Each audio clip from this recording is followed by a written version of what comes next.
Bonjour à tous. Alors, bienvenue aujourd'hui pour ce nouvel unboxing. On va parler troupes françaises ici, c'est de la marque Hatt, c'est du Premier Empire. C'est la référence 8252 et elle est parue en 2010 cette référence. Alors, on va parler ici du commandement d'infanterie légère des chasseurs.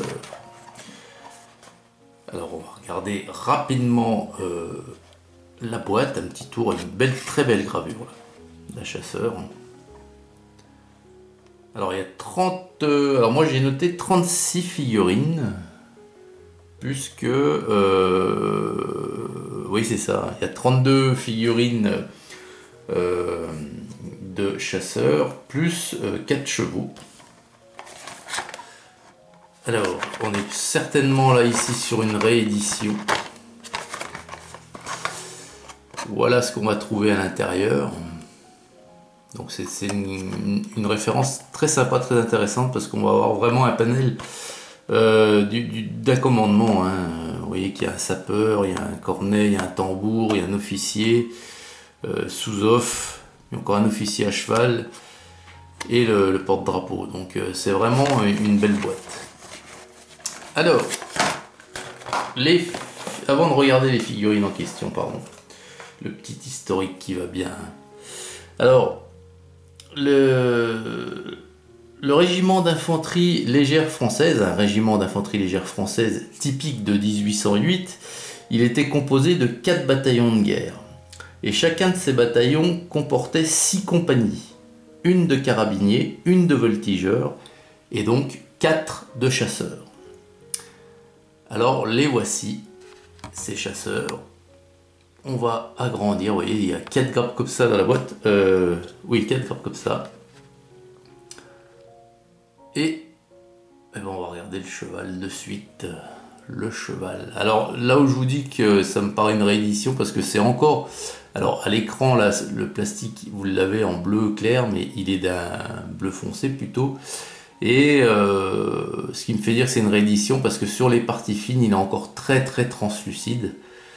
Un petit peu comme l'étaient les hypaspistes macédoniens, là, qui étaient d'un marron mais transparent. C'est un peu la même chose là, mais en bleu.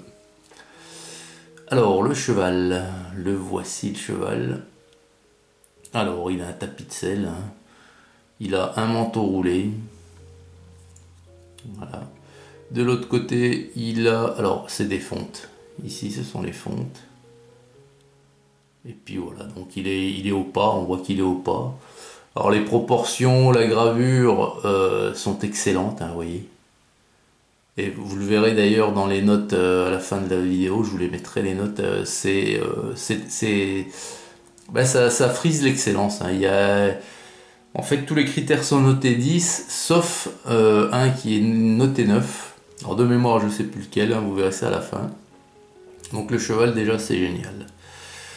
Ensuite, on va passer en haut ici. Donc on a deux plantons. Deux plantons qui sont ici. Alors, ils sont au garde à vous. Alors c'est les mêmes. C'est les mêmes, strictement les mêmes.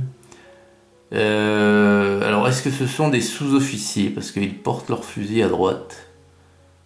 C'est possible. C'est sûrement même ça, puisqu'on est sur une référence de commandement. Donc, oui. Et puis, après, on a les petites parties. C'est un petit peu du multipart, puisqu'on a le tambour. On a la hampe du porte-drapeau. Vous voyez ce que je vous disais, translucide, regardez les ailes de l'aigle, elles sont transparentes. On a le bras de l'officier avec son sabre. On a le bras du sapeur avec sa hache. Et puis là, on a encore un bras c'est l'officier qui est à cheval, je pense.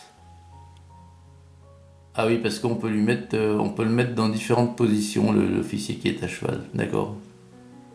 Soit avec le bras, avec le sabre posé sur l'épaule, ou soit avec le bras et le sabre tendu, comme lorsqu'il montre, ou qu'il va dire en avant, quoi.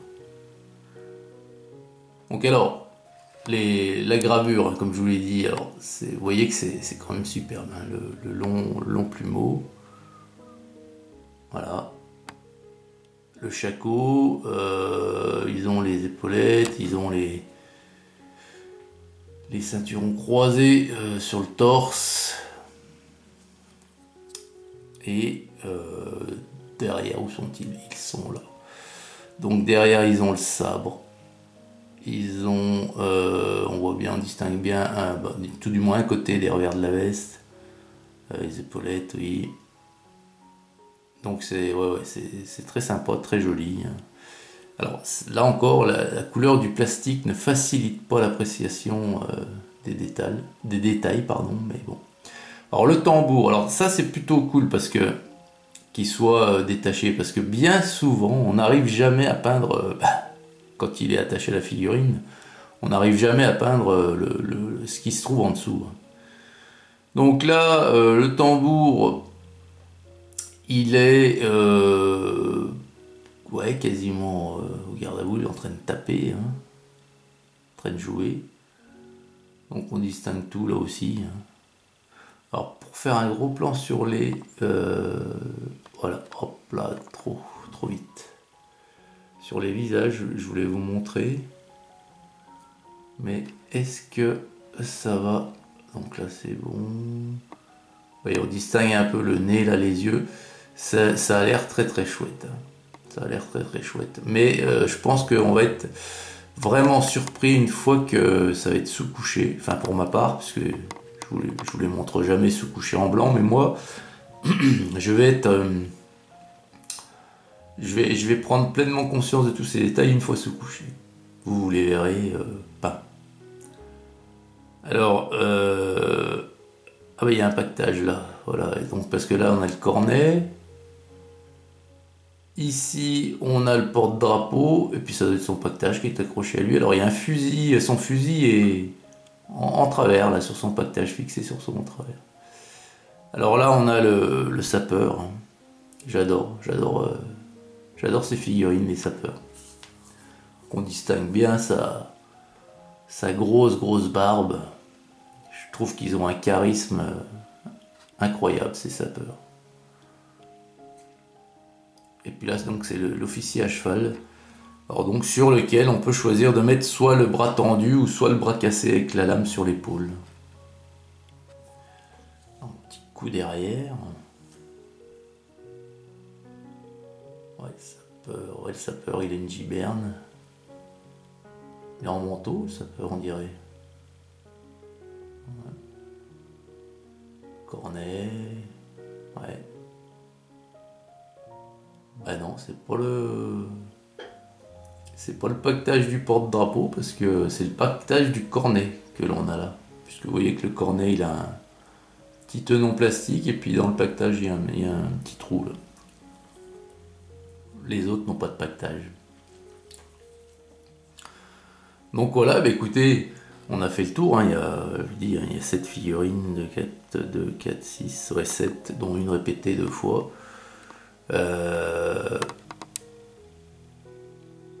Une très belle référence au niveau gravure, et puis ma foi fort utile, hein, parce que alors j'imagine que parce que je n'ai pas enfin je crois pas l'avoir la référence de chasseur léger.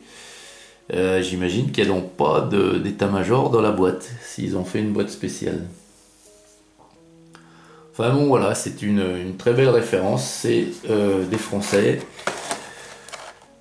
Donc voilà, je suis très content de pouvoir mettre en couleur de nouveau des troupes françaises du Premier Empire. Alors vous voyez les notes, hein, c'est juste magnifique. C'est juste magnifique. Pardon, comme quoi tu es aussi capable d'excellence sur certaines références, et c'est dommage, c'est trop irrégulier. Quoique maintenant, plus on avance et plus ce que Hat sort, hein, moi j'ai pu, bah, vous l'avez vu, hein, j'ai pu avoir l'occasion de peindre les Hongrois. La dernière référence Premier Empire sortie sous la marque, c'est de la très belle figurine. Donc on espère que ça va continuer ainsi dans cette voie d'excellence. Voilà les amis, dites-moi tout en commentaire, dites-moi ce que vous pensez de ces figurines. Donnez-moi des infos supplémentaires pour les passionnés du Premier Empire sur ce commandement d'infanterie léger, de chasseurs. Et puis, très, très bonne journée à vous tous. Hein. Aujourd'hui, je tourne la vidéo, il fait super beau. Hein. On est quand même quasiment début novembre. Et c'est magnifique, c'est magnifique. J'espère que ça va durer comme ça jusqu'à Noël. Et ensuite, le beau temps. Allez, excellente journée à toutes et à tous. Et à très vite pour une prochaine vidéo. Salut!